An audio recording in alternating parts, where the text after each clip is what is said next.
Welcome to the Around the District podcast. I'm Gabrielle Mazar. I'm Nicole Brown. And today we're going to discuss that we didn't vote for this. And we obviously know we didn't vote for this, but we're hearing a lot about Republicans not voting for this, independents who voted for you know who that didn't vote for this. And we want to say, like, what obviously didn't you vote for? Like, you clearly freaking voted for this, right? Like, what didn't you vote for? You knew what you were getting into. You know? What I hear is they're saying they didn't vote for the tariffs. What? Let's just stop there. We knew hard stop. You knew that he was going to impose these tariffs. So how can you say that you didn't vote for that? Like, what were you expecting? I think they were expecting the other countries to pay the tariffs. I don't think they understood what tariffs actually meant, even though I don't know how many times people tried to explain it to the MAGA voters, but they didn't listen. So they didn't understand. They don't know what tariffs are or what they do. They don't understand that tariffs are a tax. So China just raised the tariffs again, 135% or something along those lines on the U.S. They stopped their postal services. When I look around my house, how much stuff was made in China? A lot. Yeah, a lot. Well, not only that, but now they're no longer importing stuff made by Boeing. So they're stopping all kinds of stuff from that. Now we're seeing Vietnam no longer importing stuff from us as well. So this tariff war is obviously taking a huge hit.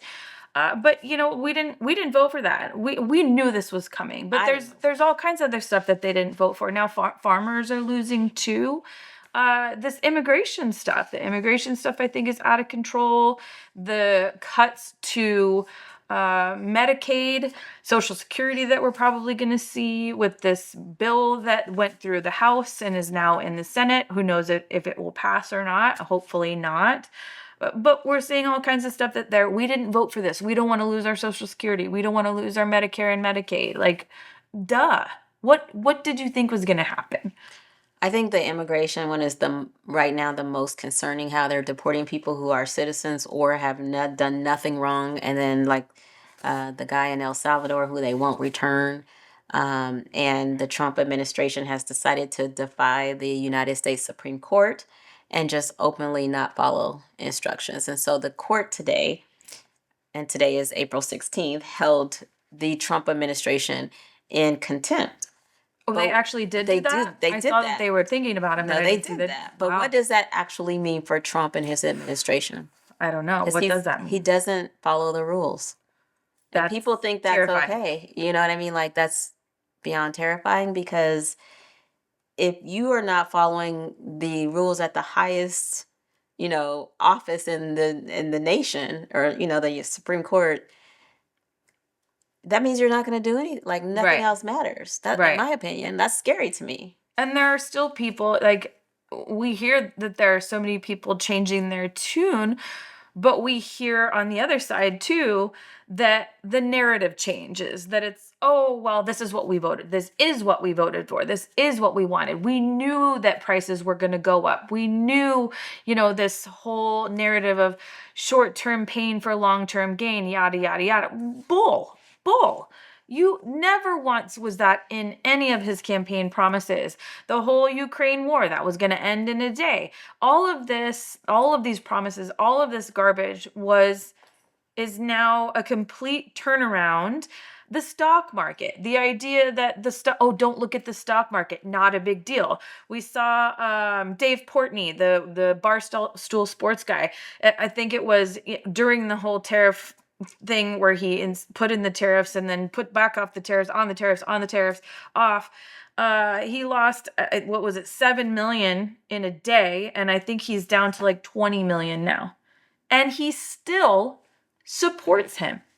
He's down $20 million and he still supports Trump and says, I believe in him. Why? It's a bigger agenda. Do you really want to talk about what the bigger agenda is? Well, I mean, we could go into that, but I mean, I guess we could talk about like people's 401k losses. we were discussing that, and I think there's so many more people that are affected by this than rich people. The rich people are going to be okay, but everyone else is going to suffer. Everyone that's losing money, like we talked about, people that are trying to retire in the next 6 months to a year or even 2 years, they're not going to be able to recover from this. So I I don't know But where. if they voted for Trump, then I always will say you got what you voted for. Whether you felt like it was going to impact you or everybody else, you got what you voted for. And now we have to fix the bigger problem of a person who wants to be a dictator, breaking all the rules in the country, like the court systems, defying all the court systems. He's pretty much lost every case that he's got that has come Yeah. against him, and he's still doing it. Right. Congress can stop this, Absolutely. but the Republicans are in control and have decided to either be compliant or complacent with both. him, or they're afraid. I don't really know what it is, but there are blatant things happening in the United States that are scary right now. Yeah. And it impacts mainly middle class to lower people. The 1% are doing just fine financially anyway. Well, But you will say, though, Boeing, those who contracted with China and other countries who he put tariffs on, Canada, then Mexico, they're losing money too, business wise. Because why? Because now they have to put that cost down to the customer, and people are going to stop buying. What I did hear today was people trying to get ahead of the tariffs, start to buy cars or get their cars fixed because the prices of car parts are going to go up. And so they tried to get ahead of it in March. April will be different. right. Like you saw retail sales go up in the United States in March. In April, as this gets worse, it's not going to be the same. People are going to stop spending. Right. There are so many people who said that they have to just now start to worry about the bare necessities of day-to-day living, that they don't have time for the extra stuff. Right. Airlines are going to be impacted. Right? Big time. Big time. Gas is going to be impacted because, all that is going to get put on the customer. And we're going to see like the brick and mortar companies, the small mom and pop shops, they're going to be impacted the most. Yeah. As people, whatever is not a necessity will go first. Yeah, and that's unfortunate. And I think it's very scary. I think we have to keep speaking up because, as you said, the Republicans they're complacent, but they're afraid to be primaried more than anything. And I think kind of the biggest thing that I've heard is they're afraid to lose, and they're afraid of your vote more than anything.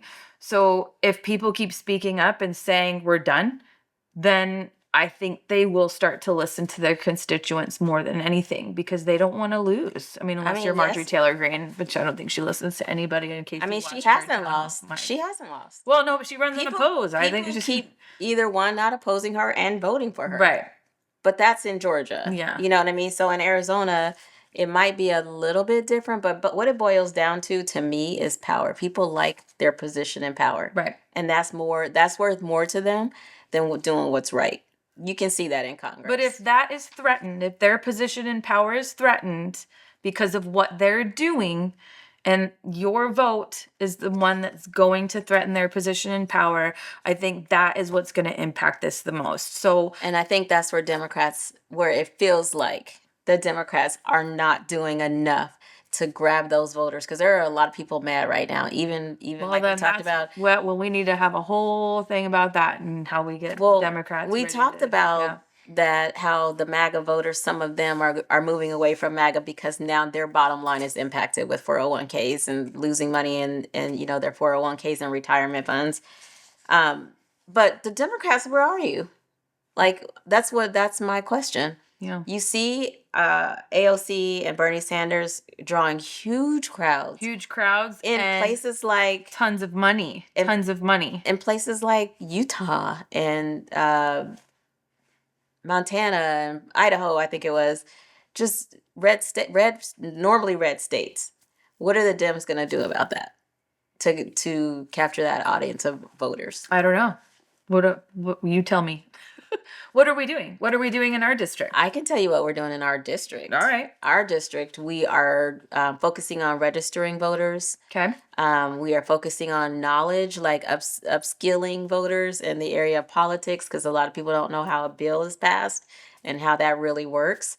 So I'm a regional lead for my precinct, and what we're doing is sending out information, protesting, information on bills that are in the state legislature. I was just there yesterday, and it was the disabilities. It was bill, I forgot the number, 1737, I think it was, and it was about getting reallocating funds from people with disabilities, and they looked those parents and kids right in the face and still voted to take money from them. Yep. And so things like that, it's just really sad. And it was by party lines. In the House, they put three more people in on the committee just so they can get a vote passed, that they said that would so well, we got to get it passed because the money's going to run out. Senator Lauren Kuby put a clean bill amendment in there. They voted it down. They put a messy one in there, and they said we just need to get it in there just so we can get it passed so we can still fund it. But it's the way it's funded now is going to impact these families where the caregivers are the parents, or family members, and somehow the Republican Party, this is my perception of what happened yesterday, were accusatory towards the parents, because like they were stealing money from the state. No, if your kid is severely disabled, has cerebral palsy or something where they are not functional on their own, it's a 24/7 job. And they have things in place to gatekeep, that money. And the Republican Party didn't even consider any of that. Even the parents that got up and talked about it, they didn't consider any of it.